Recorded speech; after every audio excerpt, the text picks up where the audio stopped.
Мен Заводевкина Илона 5-ші сынып оқушысы Владимир Владимирович Маяковский атындағы нөмір 32 орта мектебі. Ахмет Байтұрсынұлы 1072 жылы 5-ші қыркүйекте Торғай облысында дүниеге келген. 1037 жылы 8 желтоқсан Алматы қазақ ағартушысы, лингвист, ғалым, әдебиеттанушы, түркітанушы, ақын және аудармашы, қоғам қайраткері және саяси публицист.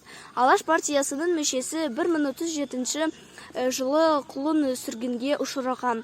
Ахмет Байтұрсынұлы достыма хат, қырағы қия жазбас сұңқарымай, қажымас қашық жолға тұлпарымай, үйілген әлексені үрге сөреп, шығармап қырбасына інкарынай.